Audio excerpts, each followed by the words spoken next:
съответно първи тест, с който ще трябва да се справи отбора на Хебър. Ето го и центрирането, изстрел с глава и сините повеждат. Мечтано начало за играчите на Хулио Веласкес и те излизат напред в резултата след попадение на Никола Серафимов.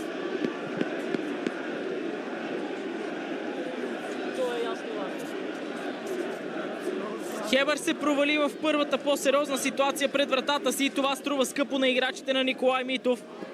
1-0 в полза на Левски. Страхотно центриране и завършващ удар, който не даде никакви шансове на Мартин Янков на близката града.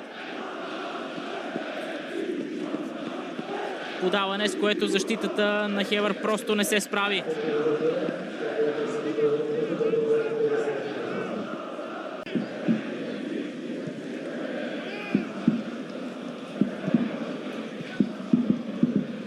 Хубава комбинация, извеждащо подаване към Марин Петков. Той вече е в наказателното поле. Изстрел на Марин Петков. 2-0 за Левски. Страхотно изпълнение от страна на Марин Петков, което обира аплодисментите дори от домакинските привърженици. Труден момент за тях, но и красиво изпълнение от Марин Петков, който в още един двубой се разписва с екипа на Левски.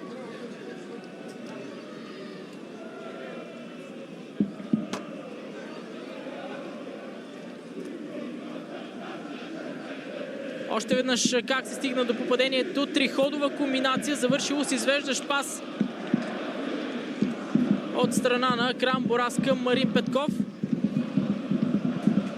И с силния си ляв крак, с който мнозина знаят какво може да прави Марин Петков технично, изпраща топката във вратата на Мартин Янков за 2-0 в полза на Левски. След като неведнъж говорихме за това, че нещо по-различно, което наблюдавахме почти 60 минути на стадион Георги Бенковски в Пазарджик. Сега обаче нещата изглеждат точно така. Рилдо владее, продължава да задържа топката, решава да играе сам, извежда сега Мустафа Сангаре, шанс за сините, 3-0. Акрам Борас се разписва във вратата на Хебър.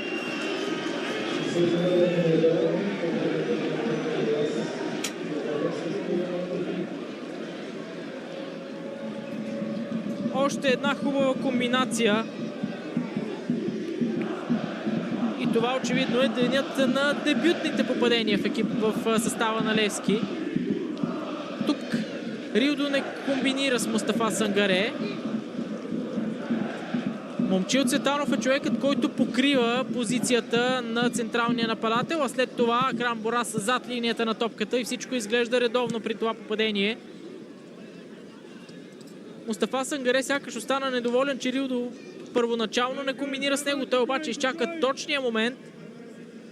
Мустафа Сангаре реши да не постъпва егоистично. Направи логичното в случая и комбинира с Акрам Борас, който на празна врата нямаше как да сбърка. 3-0 за Левски.